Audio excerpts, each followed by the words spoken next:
Hi friends, good evening. ಇವತ್ತು ನನ್ನ weight loss ಜರ್ನಿಯ ಡೇ 17 ಡೇಸ್ ಕಂಪ್ಲೀಟ್ ಮಾಡಿದ್ದೀನಿ. ಇವತ್ತು ನನ್ನ ಬ್ರೇಕ್ಫಾಸ್ಟ್ಗೆ ಇಡ್ಲಿ ತೊಗೊಂಡಿದ್ದೆ ಮತ್ತು ಸ್ವಲ್ಪ ಸ್ವೀಟ್ ಪೊಟ್ಯಾಟೊ ತೊಗೊಂಡಿದ್ದೆ. ಲಂಚ್ಗೆ ಅನ್ನ ಮತ್ತು ಸ್ನೇಕ್ ಗಾರ್ಡ್ ಕಡಲೆಬೇಳೆ ಹಾಕಿ ಸಾಂಬಾರು ಮಾಡ್ತಾರಲ್ಲ, ಆ ಸಾಂಬಾರು, ರೈಸು ಮತ್ತು ಇದು ಗೋರಿಕಾಯಿ ಪಲ್ಯ ತೊಗೊಂಡಿದ್ದೆ. ಸೊ ಇವಾಗ ನೈಟ್ಗೆ ಸ್ವಲ್ಪ ಫಿಲ್ಲಿಂಗ್ ಆಗಿದೆ. ಡಿನ್ನರ್ ಸ್ವಲ್ಪ ಸ್ಕಿಪ್ ಮಾಡೋಣ, ಆದರೂ ತಿಂದರೂ ನಾನೇನು ಹೆವಿಯಾಗಿ ತಿನ್ನಲ್ಲ, ರೈಸ್ ಕಂಪ್ಲೀಟಾಗಿ ಮುಟ್ಟಲ್ಲ.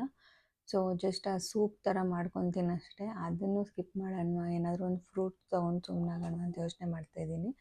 ಸೊ ಆ್ಯಕ್ಚುಲಿ ಡಯಟಲ್ಲಿ ನಿಮಗೆ ಮೇಜರಾಗಿ ಹೇಳ್ಬೇಕಂದ್ರೆ ನೀವು ಏನು ಕನ್ಸ್ಯೂಮ್ ಮಾಡ್ತೀರಾ ಅದರಲ್ಲೇ ಎಫೆಕ್ಟ್ ತೋರಿಸೋದು.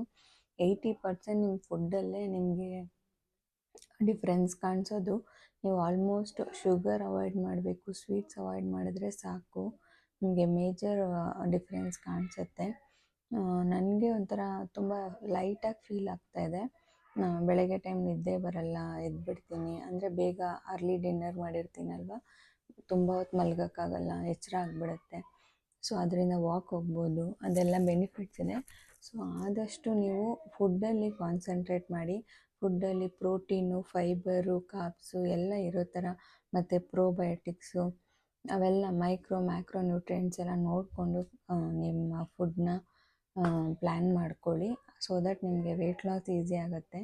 ನೀವು ಬರೀ ಅನ್ನ ಸಾರು ಅದನ್ನೇ ಕಡಿಮೆ ತಿಂತೀನಿ, ಸಣ್ಣ ಆಗ್ತೀನಿ ಆಗಲ್ಲ, ನಿಮ್ಗೆ ಹೆಲ್ತ್ ಇಶ್ಯೂ ಆಗುತ್ತೆ. ಸೊ ನೀವು ಇದೆಲ್ಲ ಕರೆಕ್ಟಾಗಿ ಕನ್ಸ್ಯೂಮ್ ಮಾಡಿದ್ರೆ ನಿಮ್ಮ ಹೆಲ್ತು ಚೆನ್ನಾಗಿರುತ್ತೆ ಮತ್ತು ನಿಮಗೆ ವೆಯ್ಟ್ ಲಾಸು ಆಗುತ್ತೆ.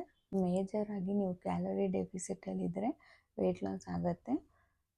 ಅದನ್ನು ನೀವು ಕಾನ್ಸಂಟ್ರೇಟ್ ಮಾಡ್ಕೊಳ್ಳಿ. ಓಕೆ, ಬಾಯ್.